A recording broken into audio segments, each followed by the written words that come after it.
Hey there, everyone, and welcome back to Paradise's coverage of the GAMA Trade Show 2018. And this is going to be a nice video because I am joined by Philip by Osprey Games. Yeah. We're going to be talking about High Society, which is a re-implementation, redesign of a game by Rainer Knizia. Yeah. Yes. So it's a new edition of a classic Rainer game. Is it same rule set, or has that been revised? No, it's so simple. We've just kept the rules as is. All we've done is brought it back so people can get it and update the design. Show me how it works. All right, so High Society is a really simple, easy filler type game. It's an auction game for 3 to 5 players. Okay. And the idea is it's just that you're members of High Society and you're trying to show off that you're the richest, coolest, had a good time, and you definitely don't need to worry about money ever. Okay. The way that works is that each player gets a hand of 11 money cards, which are these cards here. Okay. And you shuffle all the status cards, which are these big cards here, okay, into a deck, and then you're ready to go. Okay. And then each round, you'll just reveal the top card of this deck, and that's what you're bidding for. Okay. And people will use their money cards to bid, and highest bidder will take that card, and then those cards are spent, and so on. Okay. And most of the cards are they're called luxury cards. They're just worth between 1 and 10 points. Very simple. Okay. You have some really valuable cards that might even double your score. Ooh. But there's also 3 cards in the deck that are bad for you. So the faux pas forces you to lose a card you've already earned. The scandal means you actually have your score at the end, stuff like that. And what you do is you bid to not take that card. Okay. And you keep on bidding until someone actually goes, no, I'm going to take that card, and everyone else has to pay what they've already bid, so what they have on the table. Okay.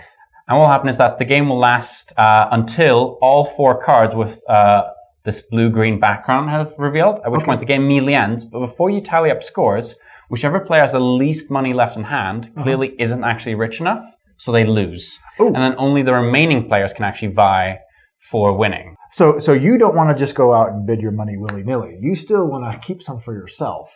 Huh. Okay, so if you have the lowest, when that 4th blue card comes out, you are immediately out. Yeah, and then the remaining players just check their scores. Oh, simple enough. Yeah, super simple, but adds a lot of tension because you don't know exactly which cards are going to show up, because some cards might not show up at all. So you might be holding out for the 10 or the ×2 that doesn't show up in time. So. I was going to ask, because of the way that the deck is with these 4 cards with the blue border.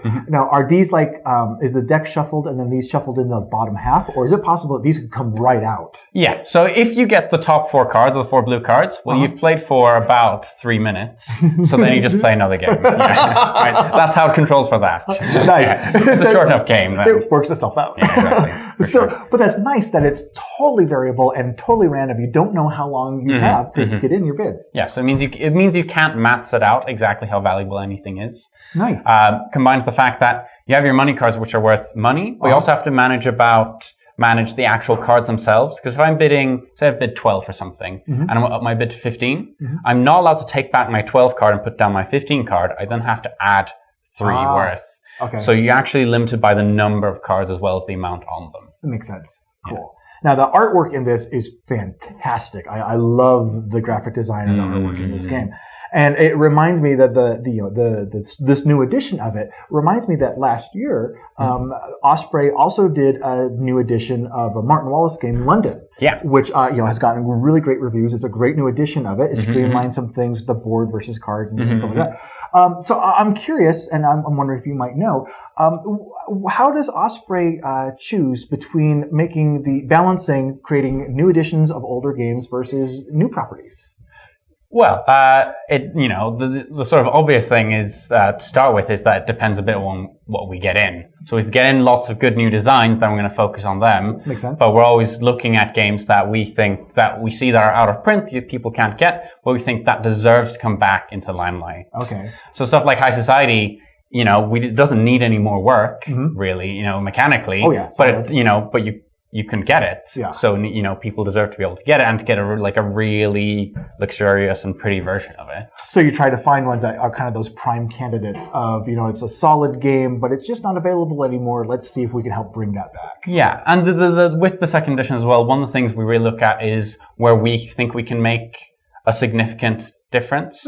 Where you think for example, High Society, where we think we can just really update the visuals. Oh, yes. Or in London, where we think we can add, both mechanically and graphically, something new. So it's not just another print run, but it is something new as Exactly. well. Yeah, and that's what really impressed me with London. It wasn't just another print run. It was like, we went through and actually rethought some of this. I mean, some streamlining improvements. So that's really cool. Yeah. Excellent. Cool. Well, coming back then to High Society, when is this going to be available, and what's its MSRP target going to be? So it's going to be coming out in May this year, and it'll be going for $20. Oh, excellent. That's great. And what's really nice is it's a game that has stood the test of time, so there's a lot of replayability in that box. For sure. Cool. All right. So that's High Society and just games in general, I guess, with Philip from Osprey. Thanks so much for joining me. Thank you for having me. I really appreciate it. And for more videos from the Gamma Trade Show with more games and more, who knows what we're going to talk about, be sure to keep watching Paradise Paradise. We'll have more for you real soon.